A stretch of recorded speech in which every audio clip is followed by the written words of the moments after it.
The U.S. is pumping more than 13 million barrels of oil per day. Do you think that that's a policy failure or a policy success?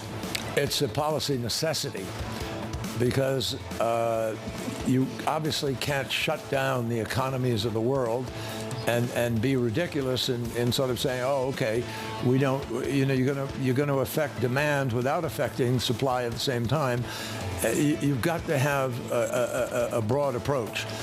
That's what the administration is trying to do. Well, here's the latest. U.S. oil production at record highs, more than what was produced during the Trump administration. AMH, we are through 13 million barrels a day. Yeah, absolutely. A record for any country in the world. It's happening in the United States. This is a little-known secret in Washington, D.C., because the Biden administration doesn't like to talk about it. Liam Denning, writing in a Bloomberg opinion piece, said, whether you prefer fossil fuels or clean energy, there's much to like with where the U.S. stands today. Sure, climate deniers. They won't like the Mune music, regardless of record oil and gas output.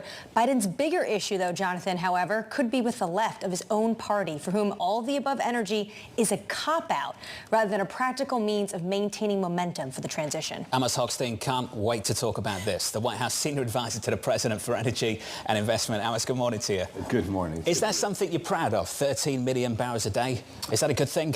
Look, I think what we're proud of is the overall energy record that the Biden administration has had over the last 3 years. And that is, coming in, the president said very clearly, I'm going to be the most pro-climate change action green administration we've ever had. And he's worked really hard with Congress to pass important legislation, the Inflation Reduction Act, the CHIPS Act, and the Bipartisan Infrastructure Act, all with major investments in clean energy. But it's an energy transition. And what we have to be able to do is to do two basic things at the very same time, which he believes the United States can do. And that is to accelerate the energy transition, to use government purchasing power, investment and incentives, tax and other, to bring about that acceleration in the energy transition, while at the same time making sure that we control and manage a strong economy in the United States for American consumers and around the world. And I believe that we've done that quite successfully. And have allowed gasoline prices to come down, which has helped food prices to come down because we are a farm to truck to table, not a farm to table. And we've also at the same time been able to accelerate the transition. So we've done that, and by bringing the energy our energy policy there under control and managing it well, it also helped in bringing overall inflation down and supporting a very strong economy that we have today. Amos, this is the domestic story. We also have Russia still shipping energy. We have Iran every month putting out, at least at this month, more than 800,000 barrels, most of that going to China, and Venezuela oil hitting the market. At one point, is the U.S. allowing lower gasoline prices at the effect of allowing adversaries to make money off of it? We're not. Let's tick off what you just listed. When Russia invaded Ukraine, we had a very clear policy, and that is we wanted to allow the Russian crude to continue on the market because taking it off the market would actually punish European consumers, not Russian consumers. So allow it to be. But we launched the price cap in order to make sure that what matters most is how much revenue Putin gets, not how much oil is sold. And that was our goal. It worked very well at the beginning. Kind of had a little bit of a resurgence of oil prices for Putin. We had to adjust to it, as we always do with sanctions. And we've brought it down again.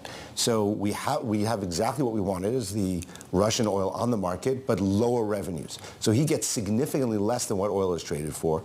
And in Venezuela, look, there's been almost no increase in oil production out of Venezuela. There's been some changing of Venezuelan crude from going to China to going elsewhere, but it's basically the same at a fairly low level. But what about Iran? Will the U.S. start to enforce some of these sanctions on Iranian oil?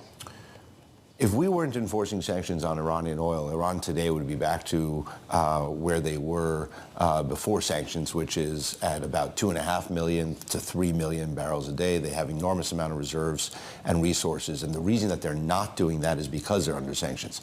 So yes, sometimes we are able to bring down their exports to 1 million or 1.1 million, and sometimes it goes to 1.4, like it is right now, 1.4, 1.5. So those are a bit seasonal.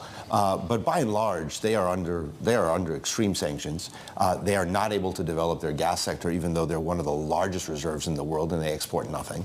So I think that we're doing pretty well with that, making sure that our adversaries know that if their actions are Sorry, go ahead. No, honestly, I'm just struck by this idea that we talk about OPEC Plus and how it's losing all its relevancy because of how much oil the U.S. is pumping.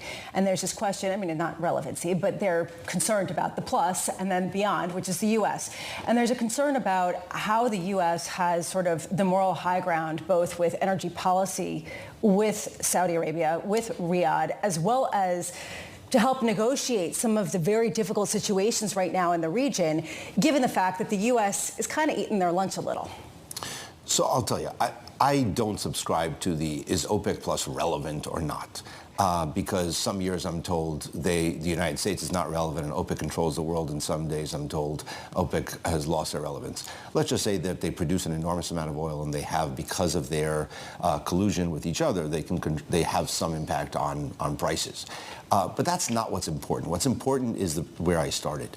And that is that our ultimate policy is I have to have enough oil on the market as long as I have the demand there, and to make sure that the economy works. So my relationship with countries like Saudi Arabia or UAE or other producers around the world is to say, yes, you are producing oil, that's your revenue stream, but let's work together to invest on the other side, to invest in your disruption. And that's what we've told the Crown Prince of Saudi Arabia, and we are working together on investing in, there's more investment in renewable energy in Saudi Arabia and UAE than there is in many other countries around the world. That's where we want the cooperation of the future with oil producers, is how do we move to the next level? One, reducing emissions while they're still producing, and two, to use the revenues that they're getting from oil and gas and invest it into EVs and renewable energy and critical minerals and supply chains, and to make sure that the energy future that we have, the clean energy future, doesn't have the same geopolitical risks that we've had for 100 years on the oil and gas side. And that is a huge risk right now that is not, people talk too much about the oil and gas side and not how much work we have to do and are doing to reduce the geopolitical risk that the United States will face and others in the clean energy future. And that's the real work that we're doing now. Do you think we're trying to move too fast? No, on the contrary. I think we have to continue to work as fast as possible. It doesn't mean that everything goes up all the time, right? So you can have certain things that will sell very fast. You have to take a little bit of a break, look at where the plateau that you've reached. Well, let's talk about the bumps in the road right now. Sure. So Hertz, bit of a reality check for them. They've got to dump 20,000 EVs. Cost of carry is just through the roof. Can't afford them. Demand's not there. Ford F-150 is not exactly exploding right now. They've been cutting production. You see example after example in America right now that it just feels like maybe we're trying to move too quickly. Well, I think what you saw with the legislation that the president pushed through was to address exactly this problem. So we've grown in the new car sales of electric vehicles dramatically over the last couple of years, sometimes doubling in 1 year. That's a lot. So we've accelerated beyond expectations. That comes with the fact that you have to accelerate the infrastructure that needs to be there to support it. How many charging stations? People in multiple polls will say one of the things that worries them about EVs is the charging stations, will they have enough? And that's what the IRA is supposed to do, is to be able to invest and making sure that we have the deployment of the charging stations Secretary there. Kerry says the range anxiety is a misinformation campaign. What's that about? You have to ask him what he meant, but I think that people want to be able to have an affordable car that they can manage their day-to-day lives with. And most people don't go 200 miles in a 24-hour period. They drive a lot less, they go to work, they take the kids to school, they go shopping, they come home, they maybe go out downtown. Yeah. So the needing 400 miles on one charge, I think, is not what's holding people back. They don't expect that on anything else. But we do have to have the comfort and the convenience that goes with knowing the peace of mind and knowing that if I go on the road, I'll know what to do with my car if I run into a longer trip than expected.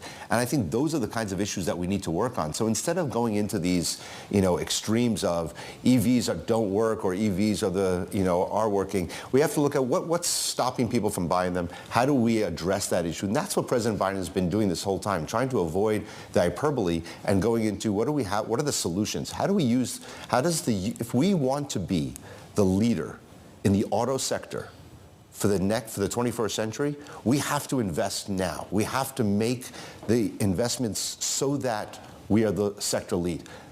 People are coming for us. They want to compete in this sector, and they're investing enormous amounts of money. People always say that what we're doing is not fair because it's not free market. I tell them the energy sector, there is no free market. Most of the energy sector is controlled by governments around the world.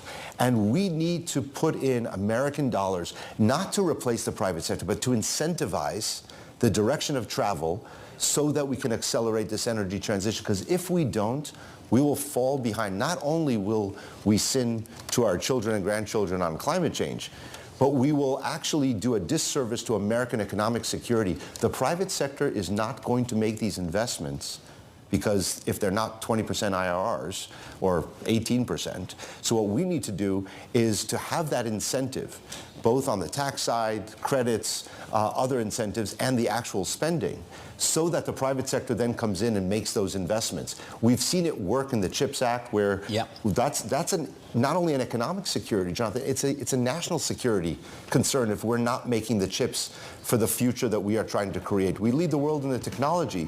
We have to have the infrastructure, and we have to have the inputs into that. We could talk about this for a long time. It's good to see you. It's good to see you. Thank you, sir. Appreciate it, buddy. Amos Hochstein there, representing the White House.